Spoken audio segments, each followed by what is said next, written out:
Hoje, a gente se propõe a resolver talvez um dos maiores mistérios da economia moderna. De onde, afinal de contas, vem o lucro?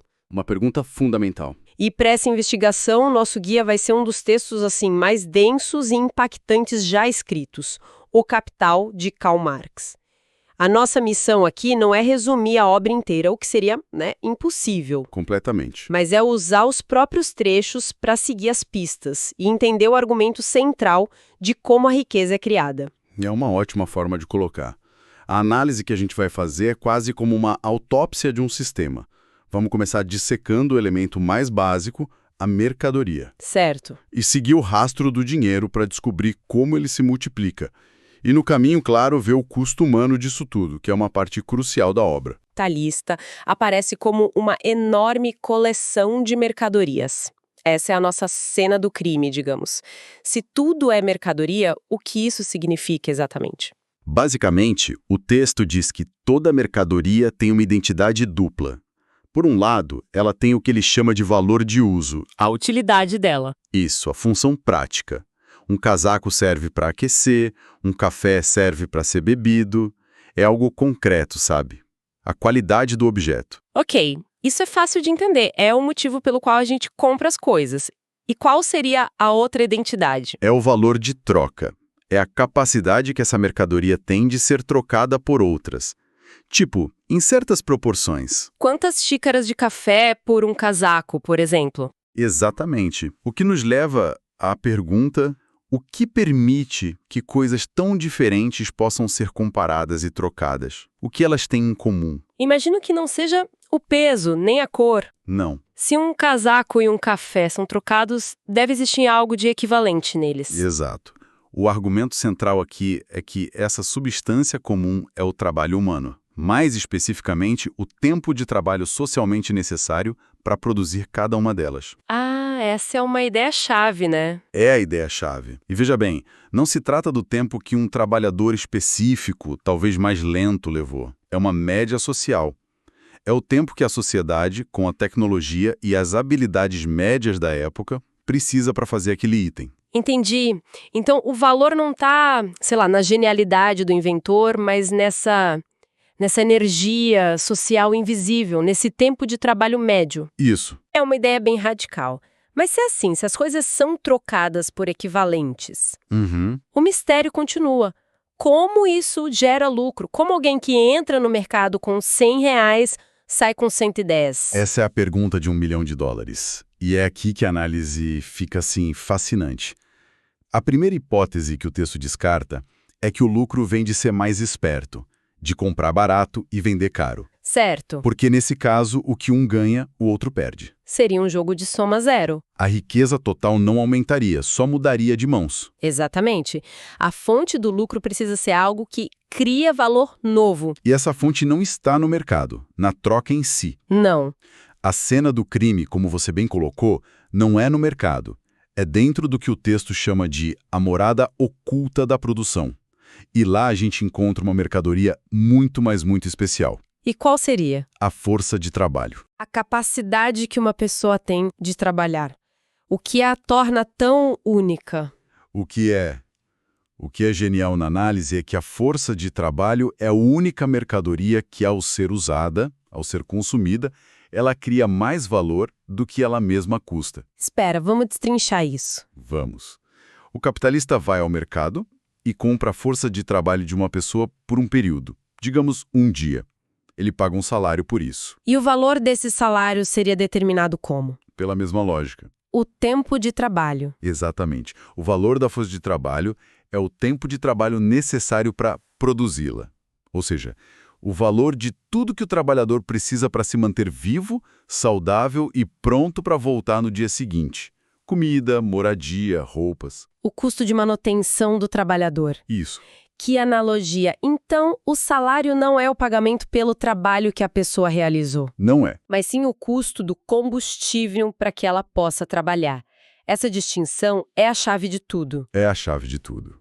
Porque uma vez que o capitalista pagou por um dia inteiro de força de trabalho, ele pode usá-la pelo dia inteiro. Vamos imaginar uma jornada de 12 horas. Ok. O texto argumenta que o trabalhador, em talvez 6 horas, já produziu o valor equivalente ao seu próprio salário, ao seu combustível. Certo. Em 6 horas ele já se pagou, mas o contrato dele é de 12. E aí está o segredo. As 6 horas restantes são o que o texto chama de mais trabalho. Um tempo de trabalho extra. Um tempo que o operário entrega, mas pelo qual ele não recebe nada.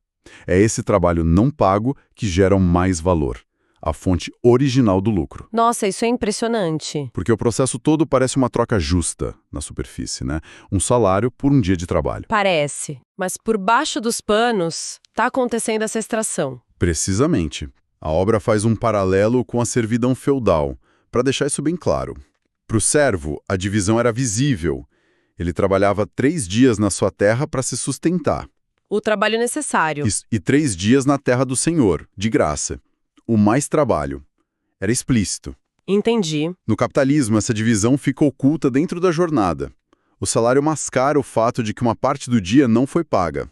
Com essa lógica, é natural que a duração do dia de trabalho se torne um campo de batalha. Totalmente. De um lado, o capitalista querendo estender o dia ao máximo, do outro, o trabalhador lutando para ter alguma vida fora da fábrica. Exato.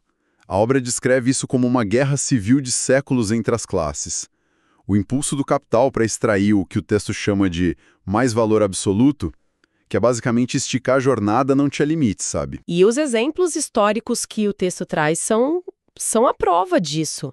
São brutais. São. Fiquei chocada com a descrição das padarias de Londres.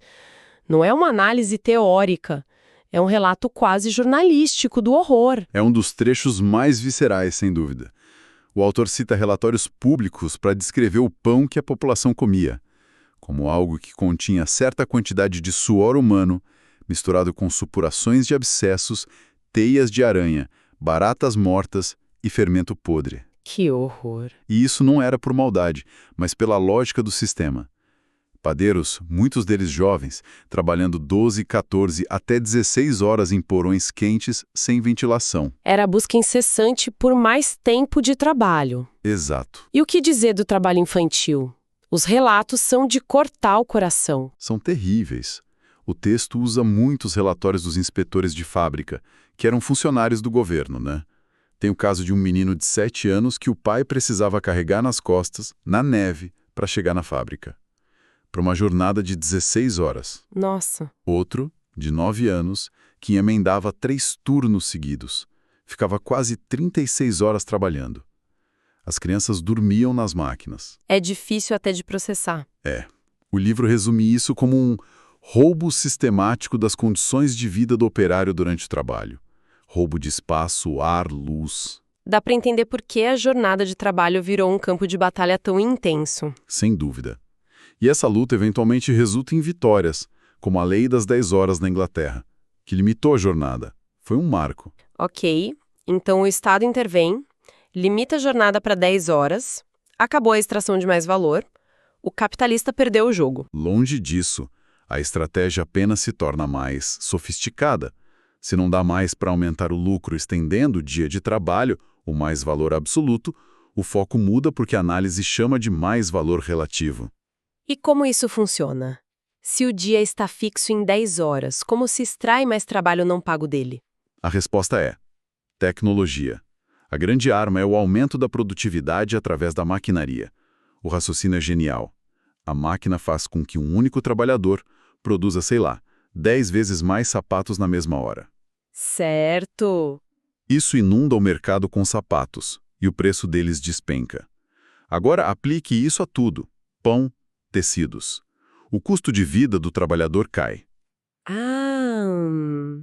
Estou começando a entender. Se o custo de vida cai, o combustível do trabalhador fica mais barato. Fica mais barato. O valor da força de trabalho diminui. Exatamente. Voltando ao nosso exemplo, antes, numa jornada de 12 horas, o trabalhador precisava de 6 horas para pagar o seu sustento. Sobravam 6 de mais trabalho. Agora, com a jornada de 10 horas, mas com as máquinas, ele talvez precise de só 3 horas para produzir o valor do seu novo salário, que é mais baixo. Então, peraí. Mesmo trabalhando menos, 10 horas em vez de 12. A parte do dia que ele trabalha de graça para o capitalista aumentou de 6 para 7 horas. Exatamente. A máquina, que em tese deveria facilitar a vida, vira uma ferramenta para extrair mais trabalho não pago. Só que de um jeito mais sutil. É o grande paradoxo. É completamente contraintuitivo. A produtividade que poderia liberar a humanidade se torna, dentro dessa lógica, uma forma de intensificar a exploração. E o ritmo de trabalho também deve acelerar, imagino. Absurdamente. Agora é a máquina que dita a velocidade, não o ser humano. O trabalhador se torna um apêndice do maquinário. Isso levanta outra questão. Se uma máquina faz o trabalho de 10 pessoas, o que acontece com as outras 9? Elas formam o que o texto chama de superpopulação relativa ou, no termo mais famoso, o exército industrial de reserva. Essa massa de desempregados. Isso. E ela não é um acidente do sistema, segundo a análise. É um componente essencial. Essencial em que sentido? Em 2 sentidos. Primeiro, ela funciona como uma alavanca para manter os salários baixos. Se um trabalhador exige condições melhores, Tem uma fila de gente querendo o lugar dele. por menos. E segundo, ela garante que o capital sempre tem a mão de obra disponível para expansões rápidas. E o texto descreve como isso cria um ciclo vicioso, sabe? O medo do desemprego força quem está trabalhando a aceitar piores condições, o que fortalece o capital, que introduz mais máquinas, que criam mais desemprego. É um ciclo que se retroalimenta. O trabalhador produz a riqueza, que vira capital, que vira novas máquinas. E esse mesmo capital o torna descartável ou intensifica sua exploração. É. Tem uma citação que resume isso perfeitamente, né? O trabalhador produz constantemente a riqueza objetiva como capital, como o poder que lhe é estranho, que o domina e explora. Ele forja as próprias correntes. Fizemos uma jornada e tanto. Uhum. Saímos da análise quase filosófica da mercadoria, passamos pela cena do crime na produção, vimos a brutalidade da luta pela jornada de trabalho e chegamos nesse paradoxo da tecnologia. A análise desenha um sistema muito dinâmico, movido por essa busca incessante por mais valor que não para de se revolucionar. Exato. E essa é uma das ideias mais importantes da obra. A sociedade não é vista como um cristal inalterável ou algo estático.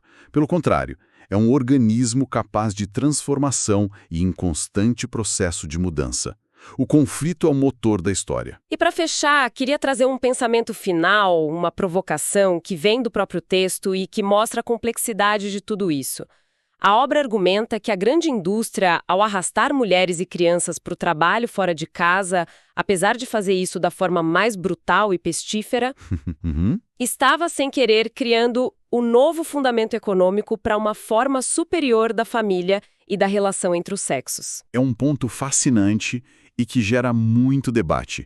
Ele levanta uma questão central: como um sistema descrito como fundamentalmente explorador pode, ao mesmo tempo e paradoxalmente, conter as sementes para um novo tipo de desenvolvimento social. Exato. A análise não vê apenas destruição, mas também a criação de novas possibilidades, ainda que nascidas da dor.